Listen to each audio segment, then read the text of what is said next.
जय राम जय जय राम, श्री राम जय जय राम, श्री राम जय जय राम। सोते हुए व्यक्ति को 3 बार आपने आवाज लगाई, उठ पड़ा, 2 बार 4 बार, गहरी नींद होती है तो 2-3 बार जोर से बोलना, और सामान्य निद्रा हो तो एक ही आवाज में। तो सोया हुआ था तो शब्द कैसे सुनाई पड़ा, और अगर जाग रहा था तो 3 बार आवाज क्यों देनी पड़ी? क्या समाधान है आपके पास? देखो, शास्त्र उसका समाधान देते हैं। शास्त्र कहते हैं कि जैसे जल के ऊपर काई होती है, चोई, उससे जल छुप जाता है, ऊपर से पत्थर फेंको तो वो काई हट जाती है, जल दिखाई देने लगता है, नहीं? तो जैसे पत्थर के फेंकने से काई हटी और जल दिखाई दिया, इसी तरह जब आपने किसी का नाम लेकर पुकारा तो शब्द ने जाकर के निद्रा को ठोकर मारा, उसको अलग किया और सोते को जगा करके उसको आपके सामने खड़ा कर दिया। शब्द की शक्ति है, उसने निद्रा को हटाया और उसको प्रबुद्ध किया कि तुमको कोई आवाज दे रहा है। तो जैसे सोए हुए व्यक्ति को शब्द जगा देता है, इसी तरह आपके अंदर सोए हुए विवेक को, ज्ञान को भगवान की कथा भी जगा दिया करती है। एतावता कथा से कभी पीछे नहीं हटना। बिनु सत्संग विवेक न होई, ये बिनु सत्संग विवेक न होई, और राम कृपा बिनु सुलभ न सोई। भागवत में लिखा है, प्रविष्टा कर्ण रंध्रेणो। परमात्मा जब भी आपके हृदय में प्रवेश करेगा, कानों के द्वार से ही प्रवेश करता है। आंखों से देख लेने के बाद भी बोध नहीं होता जब तक कानों से सुना न जाए। आपको रास्ते में हीरा मिल गया, पर जब तक जौहरी ये न कह दे कि ये हीरा है, आपको ज्ञान होगा? बोलो। आंख से देख लेने के बाद भी जब तक कान से सुनेंगे नहीं, वस्तु का बोध नहीं होगा। तो जब साकार पदार्थ के लिए भी शब्द की जरूरत है, तो निराकार परमात्मा को समझने के लिए तो शब्द के बिना दूसरा कोई रास्ता ही नहीं। इसलिए कथा सुनते रहो। हमारे यहां शास्त्रों में लिखा है कि दुनिया के हर कार्य में आलस्य हो जाए तो शायद तुम्हारा गुजारा हो जाएगा, लेकिन 2 कार्य में कभी आलस्य नहीं करना, नहीं तो जीवन बर्बाद हो जाएगा। क्या? स्वाध्याय प्रवचनाभ्याम न प्रमजितव्यम। एक तो सदग्रंथों के स्वाध्याय में कभी प्रमाद नहीं करना। आज लोग अखबार बहुत पढ़ते हैं, एक एक लाइन देखते हैं, उपन्यास पढ़ते हैं, दुनिया की गंदी पुस्तकें पढ़ते हैं, लेकिन रामायण गीता भागवत को कभी गौर से नहीं पढ़ते। शास्त्र कहते हैं कि स्वाध्याय में कभी प्रमाद नहीं करना। और दूसरे प्रवचनम, अगर कहीं प्रवचन हो रहा हो तो अजी टाइम नहीं मिला हमको, ऐसा कभी नहीं कहना। एक टाइम तो मिल सकता था, ये तुम्हारा प्रमाद था जो कहते हो कि टाइम नहीं मिला। जिस समय आप बहुत बिजी हैं, अगर पता लग जाए कि दिल्ली में हमारा जो पुत्र रह रहा है उसका एक्सीडेंट हो गया, तो वहां जाने का टाइम मिलेगा नहीं मिलेगा? बोलो भाई। हाँ, फिर आप कहोगे हम बिजी हैं, नहीं जा सकते। आप टाइम निकाल सकते हैं, लेकिन ये प्रमाद है आपका जो कहते हैं कि हमको टाइम नहीं मिला, हम बहुत बिजी। स्वाध्याय और प्रवचन में कभी प्रमाद नहीं करना। हमको धार्मिक ग्रंथ पढ़कर ही सोना है। हमें महापुरुषों के प्रवचनों से लाभ उठाना। गोपांगनाओं की स्थिति आपने कई बार भागवत में सुनी कि जब भगवान ने बांसुरी बजाई तो गोपांगनाओं में कोई तो पड़ोस रही थी पति को, और कोई बालक को दूध पिला रही है, तो कोई अंजन लगा रही है, कोई गाय लगा रही है, कोई पानी निकाल रही है। लेकिन जो जैसी थी उसी परिस्थिति में छोड़ के भाग पड़ी। उसने ये नहीं सोचा कि पति को भोजन करा दूं फिर चलूं, या बच्चे को दूध पिला कर जाऊं, या गाय लगा रही तो पूरा दूध निकाल के बर्तन अंदर रख दूं फिर जाऊं, वहीं बर्तन फेंक के चल पड़े। ये केवल एक कहानी नहीं है, ये जीवन दर्शन है। उन गोपांगनाओं ने हमको एक राह दिखाई है कि जब परमात्मा का संकेत प्राप्त हो, ये कथा और प्रवचन और संतों का समागम क्या है? भगवान ने बांसुरी बजाई और गोपियां दौड़ी, माने भगवान ने बांसुरी के माध्यम से उनको अपनी ओर।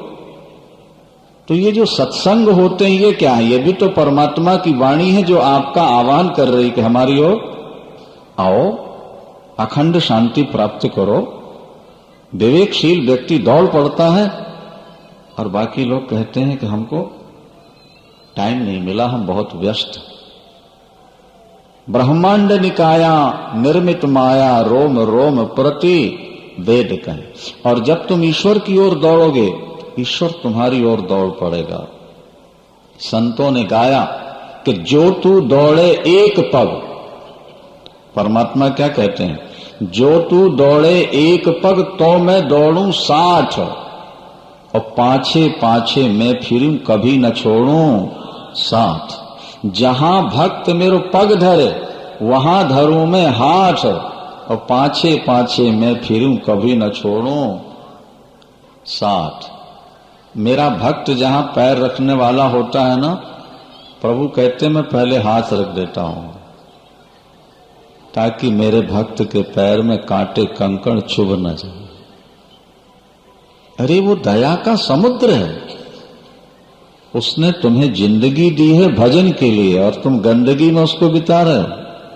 किसी संत ने कहा जिंदगी मिली है बंदगी के लिए और तुम उसको बिता रहे हो गंदगी में। जिंदगी में बंदगी करना सीखो। मानव जीवन भजन के लिए मिला हुआ है।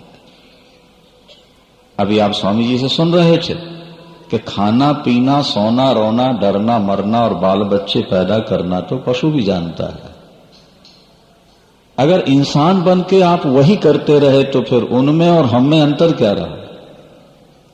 बल्कि गोस्वामी तुलसीदास जी तो कहते हैं कि उन व्यक्तियों से गधे कुत्ते शुअर अच्छे हैं जो नर्तन पाकर भगवान का भजन नहीं करते, परोपकार नहीं करते, दया और धर्म जिनके जीवन में नहीं। ते ही ते खर शूकर स्वान भले। क्या खर माने? गधे को कहते हैं। ते ही ते खर शूकर स्वान भले, और जड़ता बस ते न कहे कछुए, कि तुलसी जी ही राम सुनेह नहीं, सो सही पशु पूछ विषाण न द्वे। और जननी कत भार मुई 10 मास, और भाई की न बांझ गई की न च्वे। और जड़ी जाहु सो जीवन जाने की, नाथ जिय जग में तुम्हारो बिन्न है। आप डॉक्टर हैं, कलेक्टर हैं, मिनिस्टर हैं, ये विद्या आपकी केवल वर्तमान जीवन के लिए। क्या समझे? केवल इस जीवन को सुखी बना सकती है आपकी विद्या, लेकिन आने वाले जीवन के लिए तो केवल ये विद्या साथ देगी जहां बैठे हो। पहले भी हमने एक दृष्टांत आपको सुनाया है। एक केवट यात्रियों को नदी पार करता है। नौका पर 3 व्यक्ति बैठे, एक डॉक्टर, एक इंजीनियर, हाँ, और एक वकील साहब। क्या? वकील साहब ने केवट से पूछा, क्यों भाई, मर्डर का केस हो जाए तो कौन सी धारा लगेगी, 302 को 307? उसने कहा, साहब हम मूर्ख आदमी हमको क्या पता कौन सी धारा लगती है। अच्छा, अगर कचहरी में केस लड़ना पड़ा तो क्या बोलेगा? बोले साहब हम क्या बोले? बोले तूने 4 आना जिंदगी तो ऐसे ही खराब कर दी। अरे तू इंसान बना था तो कुछ कानून का ज्ञान तो होना चाहिए था। तब तक डॉक्टर साहब ने कहा कि अगर मलेरिया आ जाए तो कौन सी दवा बढ़िया है कि दोबारा ना आने पाए? बोले साहब हमको क्या पता, मूर्ख आदमी, तो डॉक्टर साहब जो लिख के दे देंगे हम खा लेंगे। बोले यार, जब तुमको मलेरिया की बीमारी का भी इलाज नहीं मालूम तो तुम्हारी 4 आना जिंदगी। इंजीनियर महोदय बोले कि अगर 12x14 का कमरा बनाना हो केवट साहब, तो कितनी ईंट, कितना रोड़ा, कितने सीमेंट, कितना लोहा लगेगा, बता सकते हो? बोले साहब हमको क्या पता, हमारा तो काम नौका चलाने का पार। अरे बोले 4 आना जिंदगी। कितने आने चली गई भैया? 12 आना। तब तक नौका बीच में आकर के जल के भंवर में फंस गई।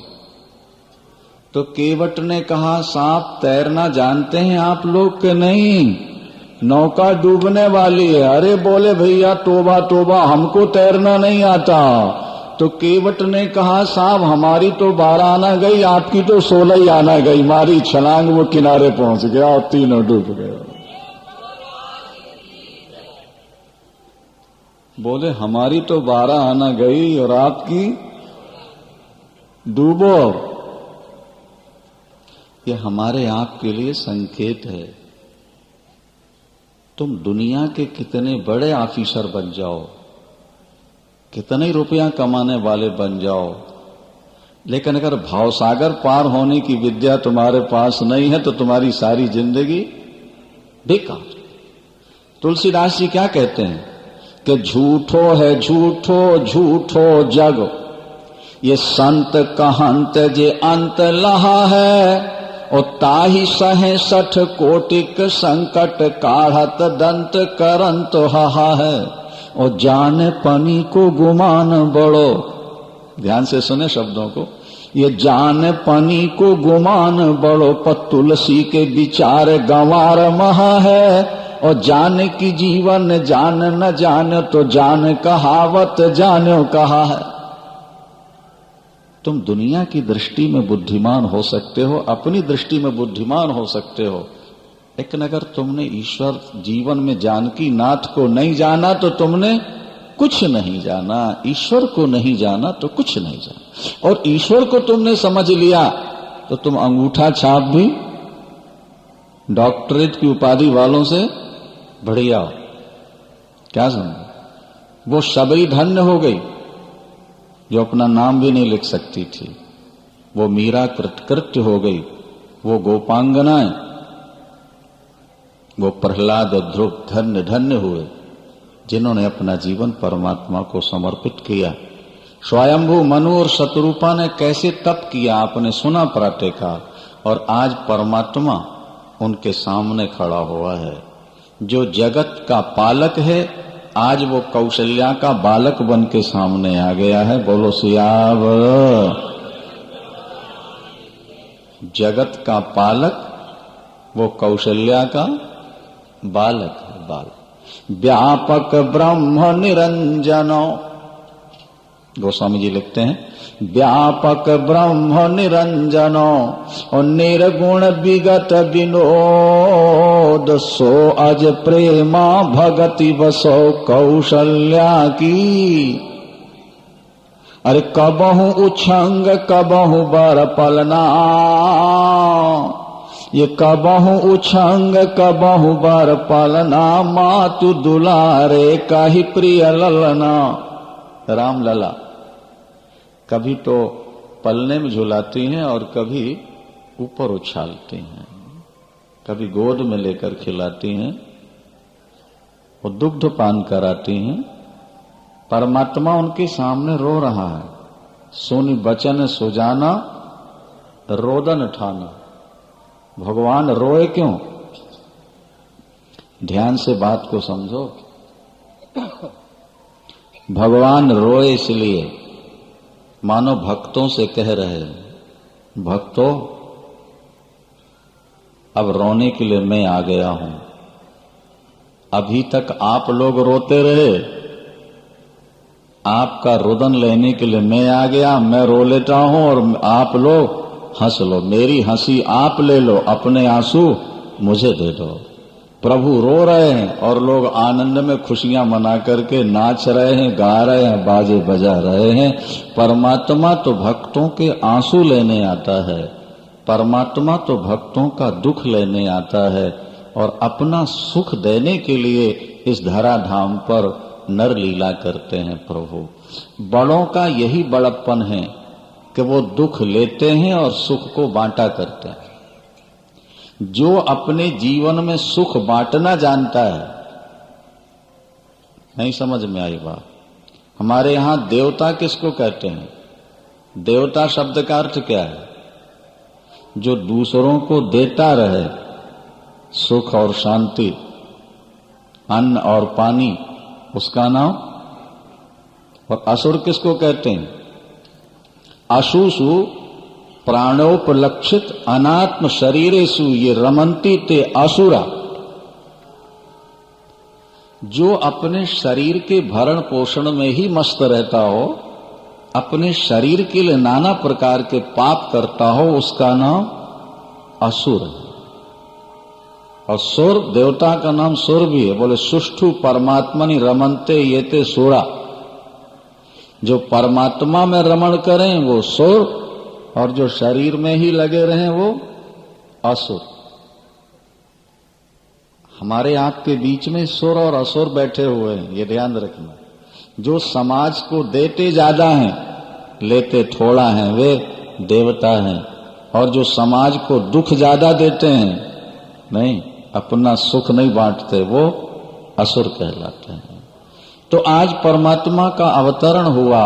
परमात्मा का अवतार जगत को तारने के लिए होता है, जगत के मंगल के लिए होता है। महाराज रामायण में लिखा कि जब प्रभु राम 12 बजे दिन को प्रकट हुए, वहां भरत, लक्ष्मण और शत्रुघ्न प्रकट हुए, चारों भाई।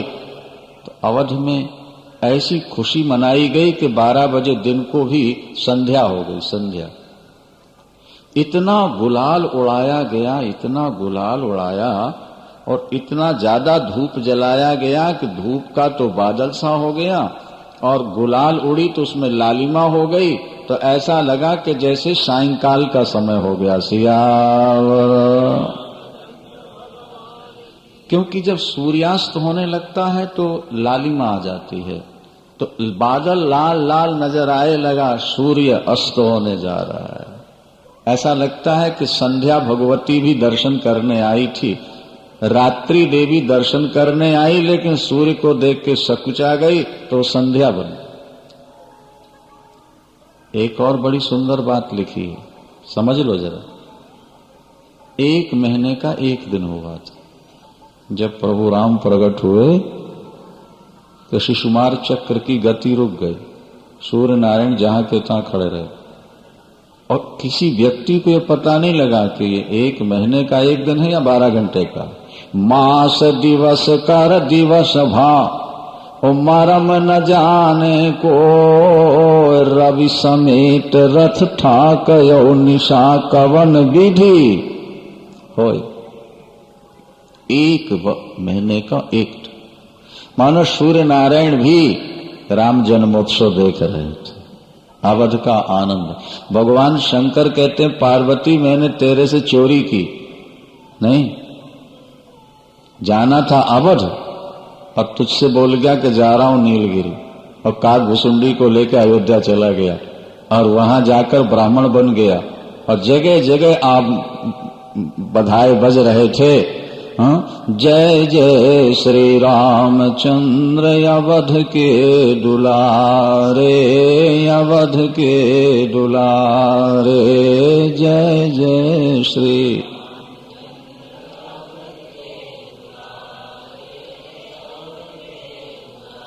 रे जय जय श्री रामचंद्र अवध के दुलारे, अवध के दुलारे, जय जय श्री रामचंद्र।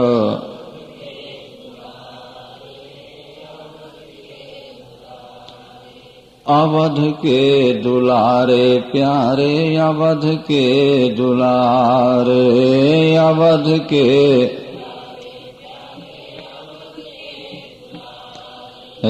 अवध के दुलारे प्यारे, अवध के दुलारे, अवध के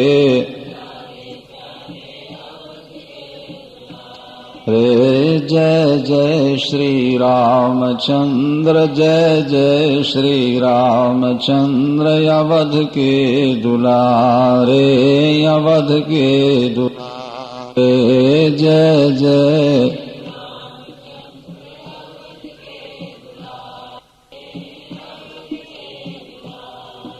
जय जय श्री राम। ज्योतिषी बनकर के अवध की गलियों में घूम रहे थे और बधाई सुन रहे थे। मनुज रूप जाने नहीं को, मनुष्य रूप में हमको कोई जानता नहीं था और हम गलियों में घूम घूम कर बधाई सुन रहे थे। बधाई सुनते कान तो तृप्त हो रहे थे, लेकिन दर्शन के लिए नेत्र तरस रहे थे कि अवध आए हैं तो राम लला के दर्शन तो कर जाएं। बिना दर्शन के वापस कैसे जाएं? लेकिन रामलला तो महलों के अंदर है। महाराज ने बड़ी कड़ी सुरक्षा व्यवस्था कर रखी है, क्योंकि वृद्धावस्था में पुत्र हुआ ना। महाराज ने कितना दान दिया, रामायण में लिखा है कि महाराज दशरथ ने सब कुछ दान कर दिया।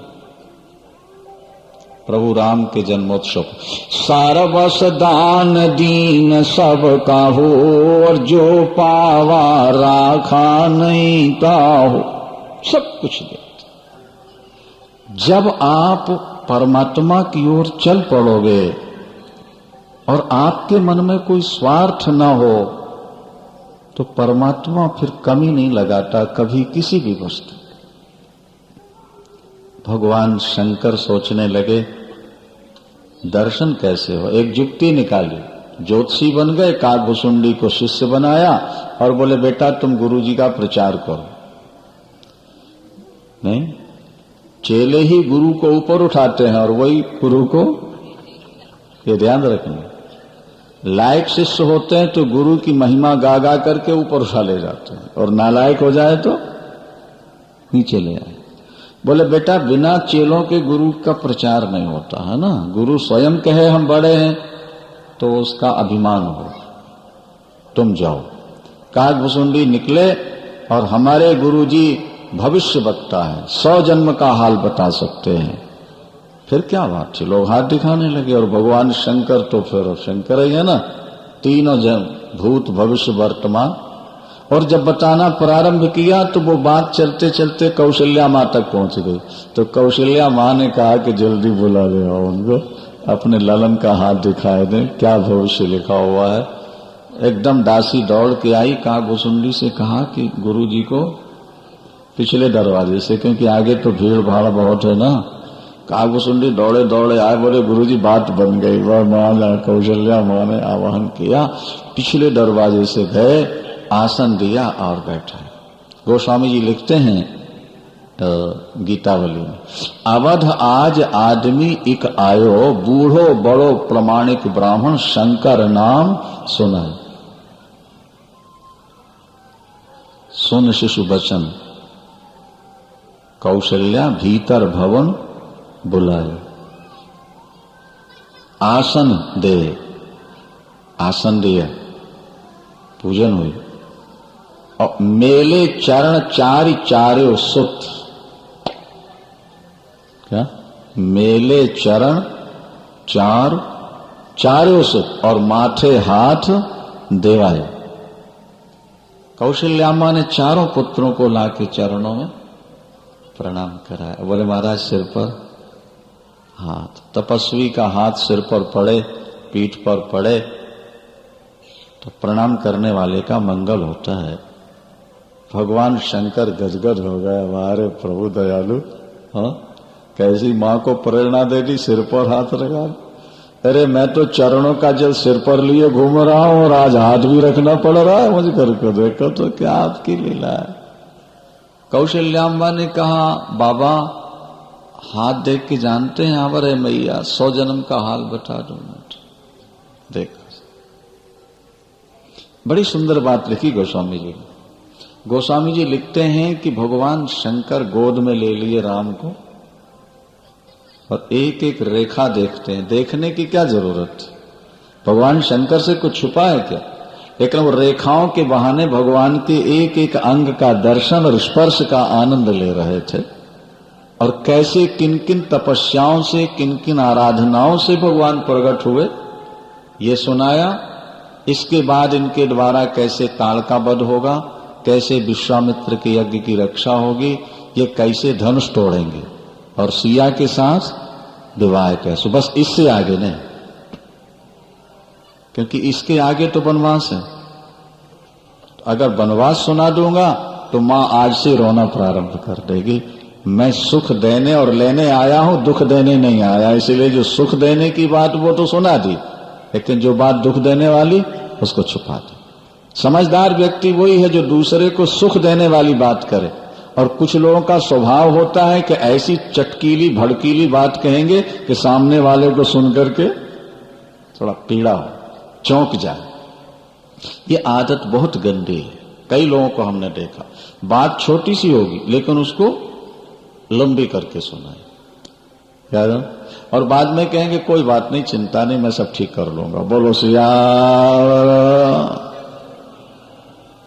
नहीं। आप समस्या उलझी हुई तो हमें सुनाते हो, आपने समस्या सुलझाई कौन सी ये तो हमें सुनाओ।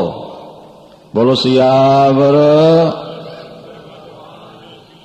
क्या भैया, भगवान शंकर ने सोचा वही बात सुनाओ जिससे मां प्रसन्न हो जाए। कौशल्या मां बड़ी प्रसन्न हुई, बहुत कुछ दान दक्षिणा। ज्योतिषी बने थे तो लेना पड़ा, पर मन में तो यही था कि दर्शन से बड़ी दक्षिणा और क्या हो सकती है मां। भगवान शंकर वापिस आए, गुरुवर वशिष्ठ ने आकर भगवान का नामकरण संस्कार किया है।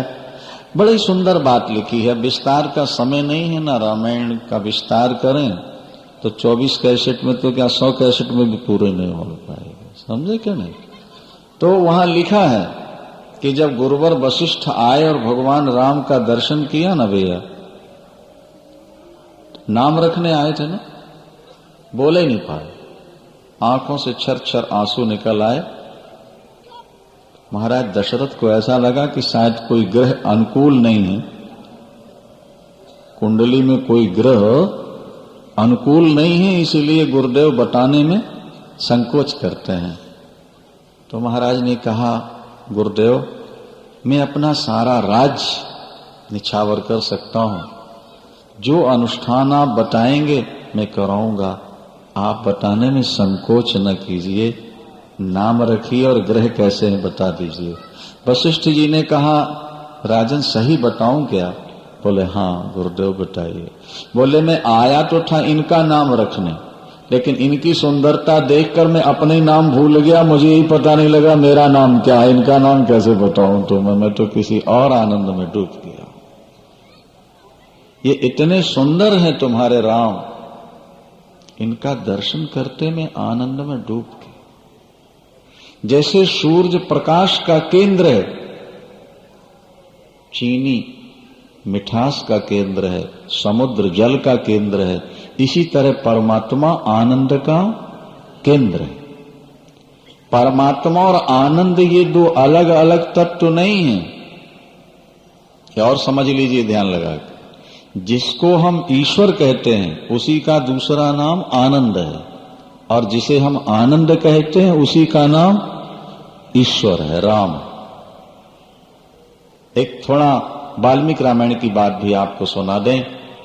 वाल्मीकि रामायण में महर्षि वाल्मीकि ने लिखा कि संसार में ऐसा कोई प्राणी नहीं जो राम का अनुयायी न हो, जो राम का उपासक न हो। शिष्यों ने कहा यह तो एकदम गलत है। क्यों? रावण तो प्रत्यक्ष विरोध कर रहा है, शत्रु बना बैठा है, और आप कहते हो कि ब्रह्मांड में कोई व्यक्ति नहीं जो राम का अनुयायी न हो, प्यार न करता हो। वाल्मीकि ने कहा ये मेरे शब्द नहीं है, मैं तो अनुवादक हूं। क्या? वकील धारा का निर्माण नहीं कर सकता, धारा की व्याख्या कर सकता है। क्या समझे आप?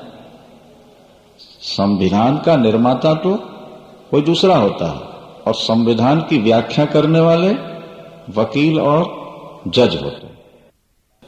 तो महर्षि वाल्मीकि ने कहा कि मैं तो एक वक्ता हूं, ऊपर से जो शब्द आ रहा है उसको प्रकट करो।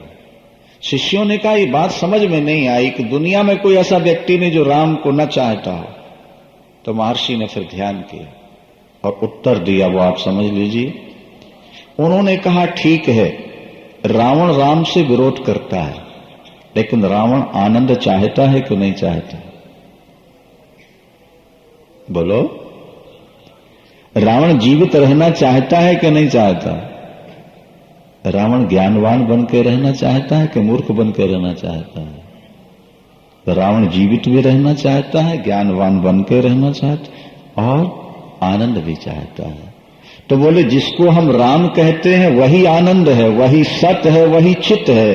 राम सच्चिदानंद दिनेशा नहीं तह मोह निशा लवलेशा। वो डायरेक्ट राम को नहीं चाह रहा, पर इनडायरेक्ट तो राम ही का भक्त है वो। तब शिष्यों का समाधान हुआ। दुनिया में हर व्यक्ति ईश्वर को चाहता है, कुछ सीधे सीधे चाहते हैं, कुछ घुमा फिरा के। आनंद को तो हर जीव चाहता है, नहीं समझे आप? जैसे मिठास और मिश्री ये दो नहीं है, जल और तरंग ये दो नहीं, एक ही है। इसी तरह से आनंद और ईश्वर ये दो नहीं, ईश्वर ही आनंद है, आनंद ही ईश्वर। ये समझने जरा, इसकी बड़ी लंबी व्याख्या हमारे शास्त्रों में। फिर ये कहा गया कि फिर विषय सुख भी तो ईश्वर होगा। बोले हाँ, विषय सुख भी ईश्वर है, लेकिन वो प्रकृति में आकर के बिंदु मात्र रह गया है। प्रकृति के माध्यम से जो आप आनंद लेते हैं वो भी ब्रह्म है, लेकिन वो बिंदु मात्र है। अगर प्रकृति के बिना सीधे आनंद लेने जाओगे तो सिंधु प्राप्त हो जाएगा। तो बिंदु में जब इतना आनंद है तो सिंधु में कितना आनंद नहीं होगा। देखिए चौपाई क्या लिखी, जो आनंद सिंधु सुख राशि, जो आनंद सिंधु सुख राशि, उसी करते त्रैलोक सुपासी, सो सुख धाम राम यस नामा, और अखिल लोक दायक विश्रामा। परमात्मा आनंद सिंधु है और प्रकृति में आनंद सिंधु का एक बिंदु है। प्रकृति के माध्यम से बिंदु मिलेगा और सीधे सीधे परमात्मा की ओर चलोगे तो आनंद का सिंधु आपको प्राप्त हो जाएगा। लक्ष्मण, लक्ष्मण का अर्थ होता है जिसका मन लक्ष्य की ओर बढ़ जाए, वे लक्ष्मण शेष के अवतार। और भगवान विष्णु के अवतार हैं भरत। भरत का नाम ले लो या भगवान नारायण का नाम ले लो, एक समान। जो भरत का नाम जपते हैं वो भूखे कभी नहीं मरते हैं। विश्व भरण पोषण कर जोई, विश्व भरण पोषण कर जोई, ताकर नाम भरत अस। जिसके स्मरण से शत्रुओं का नाश हो जाए वो है क्या है? शत्रुघ्नो। शत्रुन हंतीति शत्रुघ्नो, जाके सुमिरन तेरि पुनाशा, तो नाम शत्रुहन वेद प्रकाशा। लक्ष्मण का चिंतन करोगे तो मन लक्ष्य की ओर चला जाएगा। लक्ष्य क्या है जीवन का? राम। और भरत का चिंतन करोगे तो भूखे कभी नहीं मरोगे। और रिपुसूदन शत्रुघ्न का स्मरण करोगे तो शत्रु नहीं रहेगा। आप कहोगे बाहर हमारा कोई शत्रु नहीं, तो अंदर तो बैठा ही है काम क्रोध लोभ मोह, वो तो बहुत बड़े शत्रु हैं, वो समाप्त हो जाएंगे। इसलिए राम दरबार का पूरे का चिंतन करना। सिया क्या है? ये भक्ति है। ये निर्मल बुद्धि है। राम दरबार का चिंतन करना। हाँ, राम के दाहिनी ओर लखन, बाएं तरफ सीता और उनके बगल में भरत और शत्रुघ्न है। सामने मारुति नंदन हनुमंत लाल है। हनुमान जी प्रबल वैराग्य हैं। भगवान राम ज्ञान है, ब्रह्म है। भगवती सीता भक्ति है। और लखनलाल प्रवृत्ति गृहस्थ धर्म में रहते हुए विरागी हैं। एक प्रवृत्ति मार्ग के विरागी हैं लखनलाल और निवृत्ति मार्ग के वैरागी हैं हनुमंत लाल। और प्रेम की मूर्ति है भरत।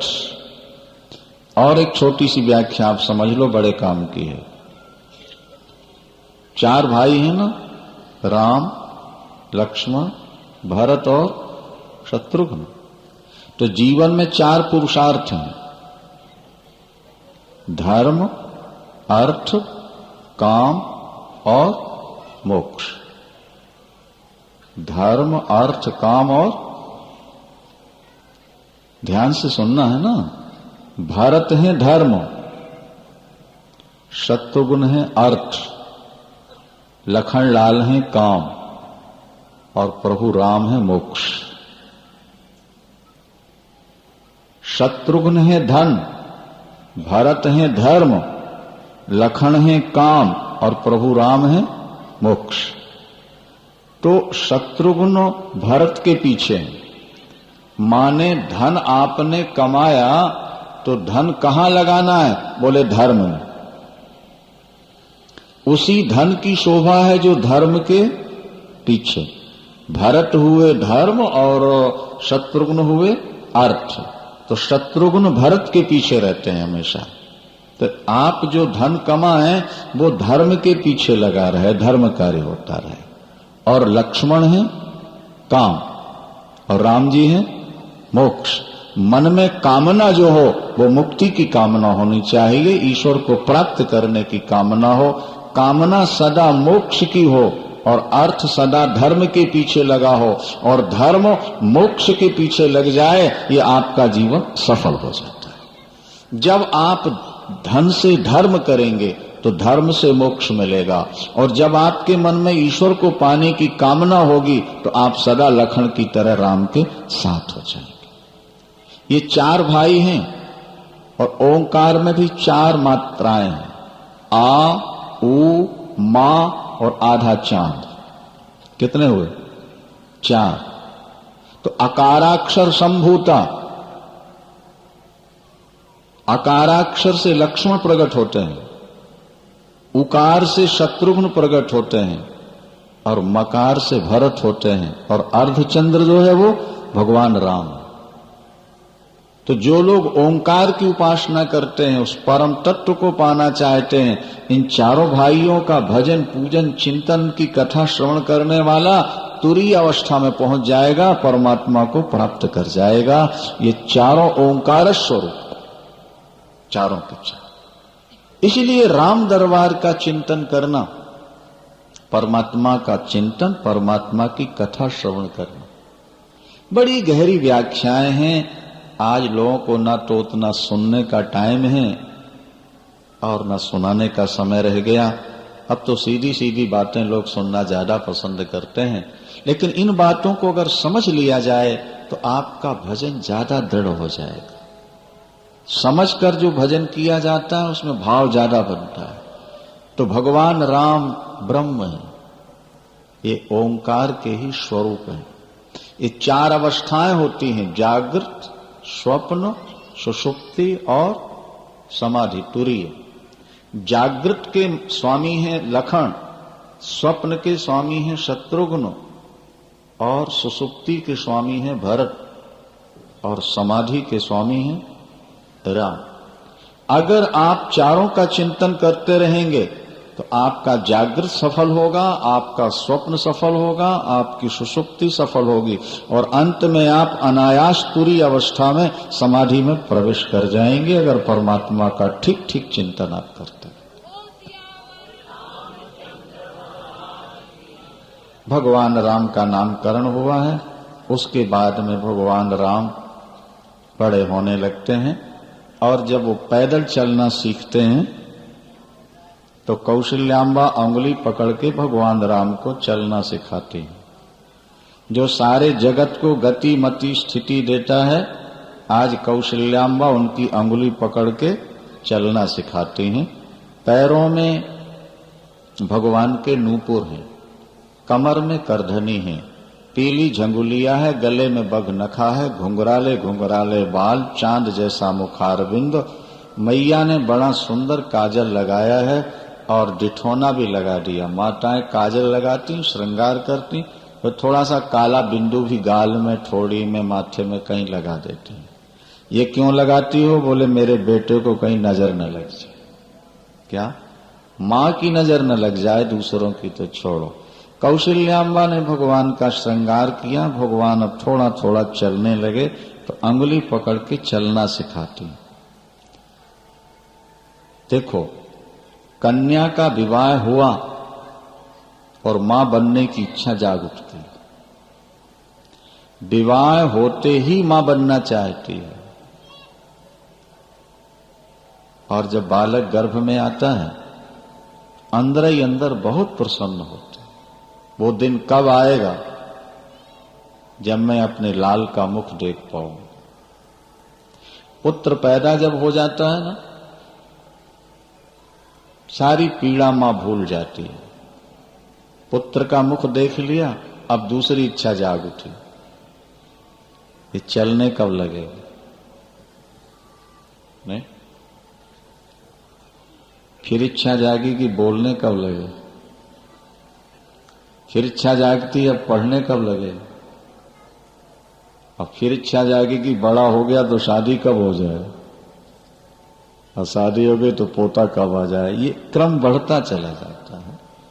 कौशल्याम्बा भगवान राम की अंगुली पकड़ा के राम को चलना सिखाते हैं। गोस्वामी जी बड़ा सुंदर वर्णन करते हैं, आप लोग सुनिए ना। बोले ठुमक चलत रामचंद्र, अरे ठुमक चलत रामचंद्र, बाजत पैजनिया, बाजत पैजनिया, ठुमक चलत।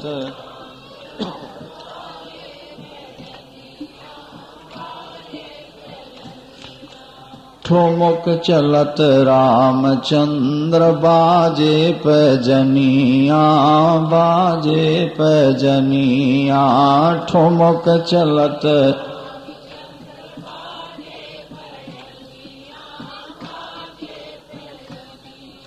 माताएं क्या करती हैं? अंगुली पकड़ के चलाना सिखाती हैं, फिर अंगुली छोड़ा लेती हैं।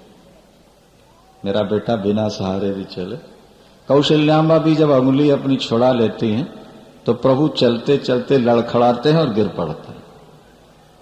क्या? तो किल किलाय चलत धाय, मां ने अंगुली छुड़ा ली ना, तो किल किलाय चलत धाय, और गिरत भूमि लटपटाय, तो धाय मातु गोद लेत दशरथ की रनिया, दशरथ की रनिया, ठुमक चलत।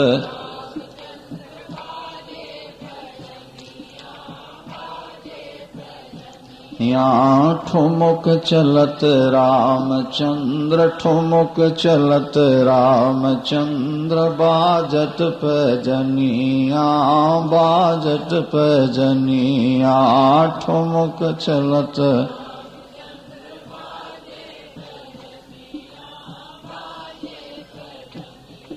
कौशल्याम्बा ने उठा लिया, गिर पड़े न राम, अपनी धोती से धूल पहुंचती हैं।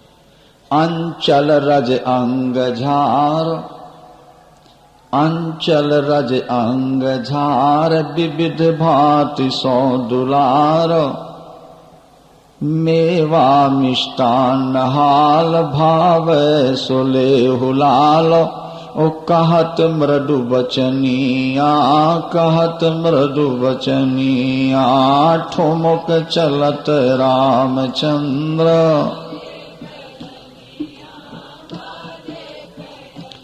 यहाँ ठुमक चलत रामचंद्र,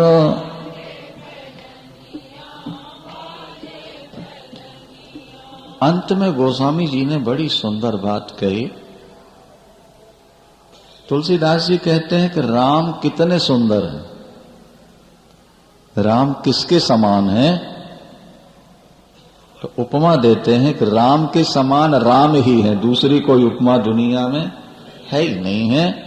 तुलसीदास अति आनंद, अंतिम लाइन है ये कि तुलसीदास अति आनंद और निरख के मुखार बिंद। प्रभु का मुखार बिंद देख के तुलसीदास जी के मन में बड़ी प्रसन्नता हुई। अरे कितने सुंदर हैं, बोले रघुवर के छवि समान, रघुवर छवि बनिया, ठुमक चलत रामचंद्र।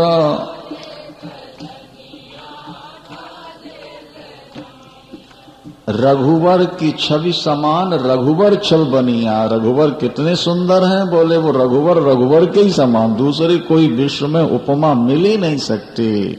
ये ठुमक चलत रामचंद्र।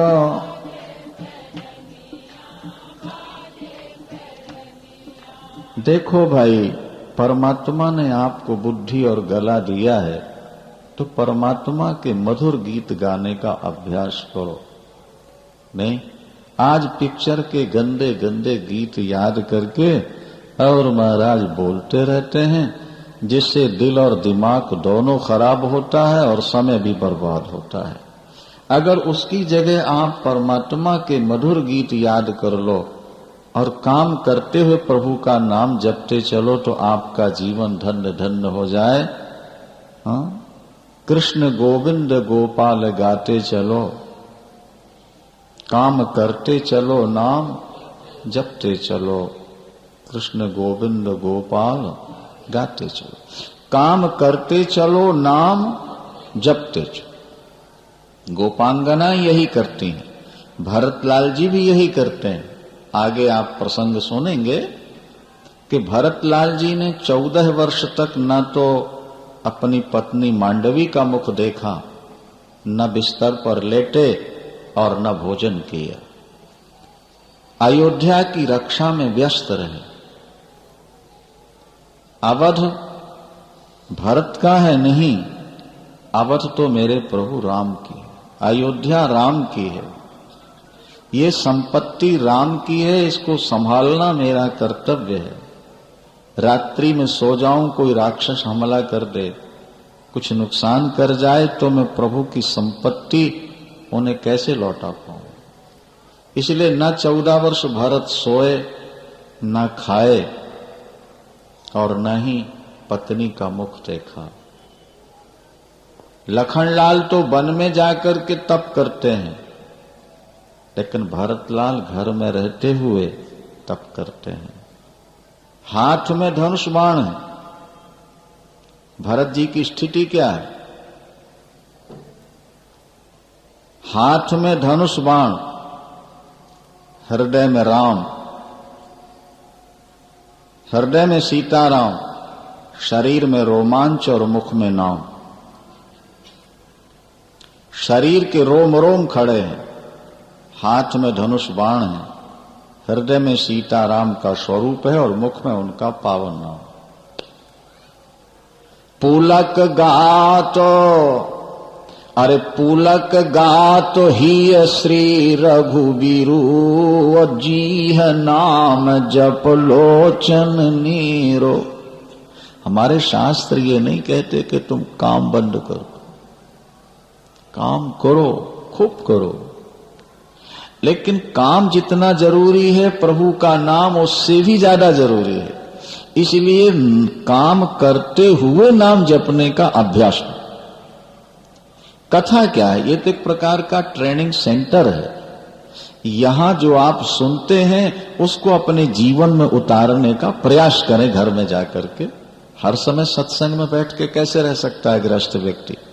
इसे अपने घर गृहस्थी के लिए भी तो काम करना है, पर यहां आके सीख ले कि घर में रहा कैसे जाता है। कुछ लोग कहते हैं जी भजन करें कि काम करें। हम कहते हैं भरतलाल काम भी करते हैं और भजन भी कर रहे हैं। अर्जुन युद्ध भी कर रहा है और नाम भी जप रहा। युद्ध जैसी विषम परिस्थिति में जहां एक आधे सेकंड की असावधानी प्राण ले ले, भरतलाल बाण भी चलाते हैं और प्रभु का नाम भी लेते हैं। भगवान ने साफ कहा था, तस्मात् सर्वेषु कालेषु माम अनुस्मर युद्ध च। प्रातः काल नहीं, सायंकाल ही नहीं, सर्वेषु कालेषु। पार्थ, तुमको हर श्वास में मेरा नाम लेना होगा और उसके साथ युद्ध भी करना है। अर्जुन ने यह नहीं कहा कि युद्ध जैसी विषम परिस्थिति में आपका नाम कैसे लूंगा। उन्होंने कह दिया, करिष्ये वचनं तव। क्या कहा? करिष्ये वचनं तव, मैं आपकी आज्ञा का पालन करूंगा। और 18 दिन युद्ध करते रहे, लेकिन कभी वो भूल नहीं पाए अपने प्रभु को। हर समय सामने बैठाल रखा था रथ पर। आपकी किसी भी क्रिया में कोई अवरोध नहीं आ सकता परमात्मा का चिंतन करते हुए।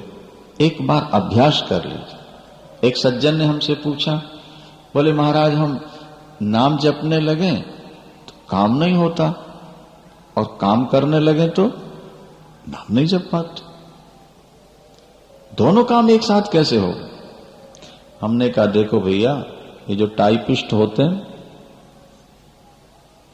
जब ये सीखना प्रारंभ करते हैं तो पहले तो मैटर देखते हैं आंख से और फिर अंगुलियां रखते हैं। अंगुली रखेंगे तो मैटर नहीं दिखता और मैटर देखने लगे तो अंगुली बंद हो जाती। लेकिन जब वो ट्रेंड हो जाता है तो केवल मैटर देखता रहता है और अंगुली अपने आप उन्हीं अक्षरों पर गिरती है और लिखता चला जाता है। बात समझ में आई कि नहीं? तो जैसे प्रारंभिक अवस्था में वो दोनों काम एक साथ नहीं कर सकता, इसी तरह प्रारंभिक अवस्था का साधक भी दोनों काम एक साथ नहीं कर सकता। पर जब वो ट्रेंड हो जाएगा भजन करते करते, तो जैसे वो मैटर देखते टाइप करता जाता है, इसी तरह तुम काम करते नाम भगवान का जप लोगे, कोई अड़चन नहीं आ सकती। आवश्यकता है अभ्यास। पहले अभ्यास थोड़ा बढ़ो। प्रारंभ में लगता है दोनों काम एक साथ नहीं हो सकते। भाई ड्राइवर ड्राइव भी कर रहा है और मालिक की बातें सुन के जवाब भी दे रहा है, दो काम एक साथ हो रहा है नहीं। गांव की जाटनियों को देखो, वो सिर पर घड़ा रख लेती हैं दो और एक हाथ में बाल्टी रस्सा पकड़ लेंगी, एक में बेटे को ले लेती, घड़ा नहीं पकड़ती। एक में रस्सा या बाल्टी और दूसरे तरफ बेटे को कोख और ऊपर दो घड़े। चल रही है कि नहीं? घर जा रही है, सहेलियों से बात कर रही है नहीं कर रही? बोलो भाई, सहेली के प्रश्न का ठीक उत्तर दे रही है, चल भी रही है, घड़े को पकड़े नहीं, घड़ा गिर रहा। देखो उसकी सावधानी। उस सहेली के प्रश्न का उत्तर दे रही है, चल रही है, घड़े पकड़े नहीं और घड़ा गिरता। हमारे संत क्या कहते हैं कि ज्यों तिरिया सिर कुंभ धरी, अरे ज्यों तिरिया सिर कुंभ धरी, मन राखे तामान, त्यों रज्जू करि राम सो कारज बिन से न। वो दोनों काम एक साथ कर रही, चल भी रही है, उत्तर भी दे रही है, घड़े।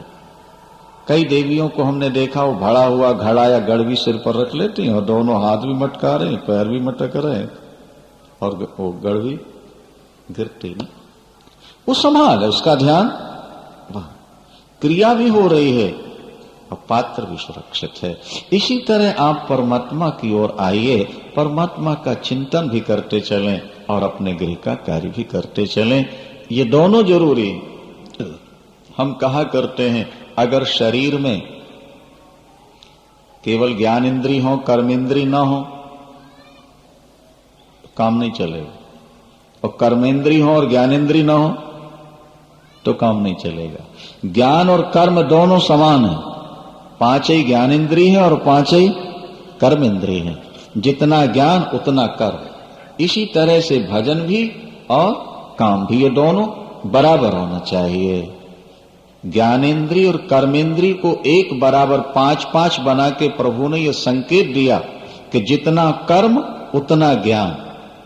जितनी क्रिया उतना भजन। जब तक ये तुम्हारे जीवन में स्थिति नहीं आएगी, तुम्हारा जीवन अपूर्ण, पूर्ण नहीं। एक डॉक्टर ने, वैद्य ने हमसे कहा कि मरीजों का इलाज करना भी तो धर्म है। हम कथा सुने कि मरीजों का इलाज करें। हमने कहा धर्म तब है जब बिना फीस लिए तुम सेवा करने लगो। बोलो सियावर। और जब तुम 100 रुपया फीस लेते हो, 150 लेते हो, 50 रुपया फीस लेते हो 2 मिनट की, तो वो तुम्हारी सेवा कहां रही? वो तो तुम्हारा स्वार्थ है। कर्म अगर निष्काम है तो वो भजन के समान है, पर अगर कर्म तुम्हारा सकाम है तो भजन अनिवार्य है। सीताराम सीताराम सीताराम।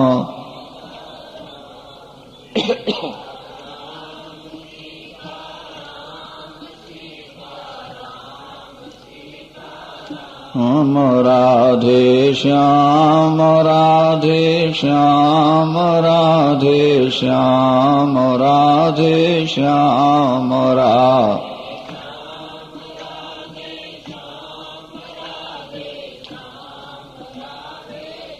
हम राजा राम राजा राम राजा राम राजा राम राम।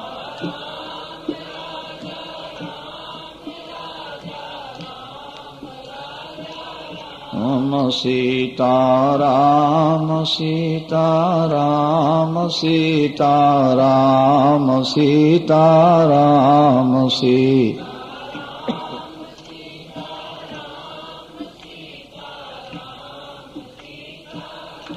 कौशल्याम्बा का एक कड़ा नियम था, जब तक वे अपने इष्ट देवता का पूजन न कर लें तब तक जल ग्रहण नहीं करती थी, पानी भी नहीं पीती। जो व्यक्ति किसी नियम से बंधा नहीं है वो इंसान कहलाने का अधिकारी नहीं। मनुष्य वही है जो किसी भी एक मर्यादा से बंधा हुआ। देखो भाई, मर्यादा नहीं होगी तो लक्ष्य तक नहीं पहुंचोगे। एक नहर निकाली जाती है तो दोनों किनारे उसकी मर्यादा है।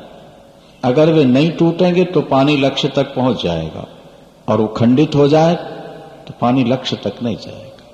लोक और वेद की मर्यादा, परमात्मा जिनकी गोद में है वो कौशल्याम्बा का नियम है।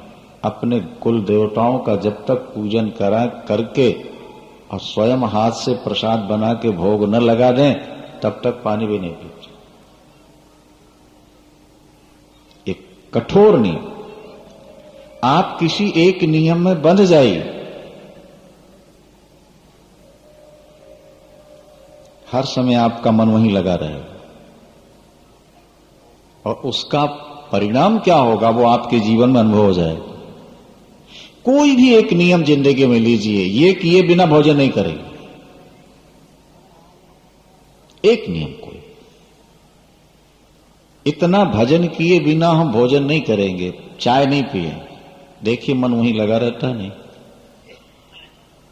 भजन और भोजन, पहले भा लिखना पड़ेगा, फिर ओ की मात्रा बाद में लगानी होगी। नहीं समझ में आई बात? भा फिर मात्रा लगेगी ना बाद में, तो पहले भजन बाद में भोजन। हमारी वर्णमाला क्या कहती है हिंदी की, समझो आप। का, खा, गा और घा, ये वर्णमाला है ना। तो पहले तू ये विचार कर कि मैं क्या हूं। का माने कृष्ण का चिंतन कर ले, और चिंतन करने के बाद फिर खा, खा, और फिर जिसने तुझको रोटी दी है उसका नाम गा। का, खा और क्या हुआ? गा। और अगर ये तीनों नियम तेरे निभ गए, तूने गा लिया उसका नाम, तो घा, तेरा असली घर जो है तुझे प्राप्त हो जाएगा। बोलो सियावर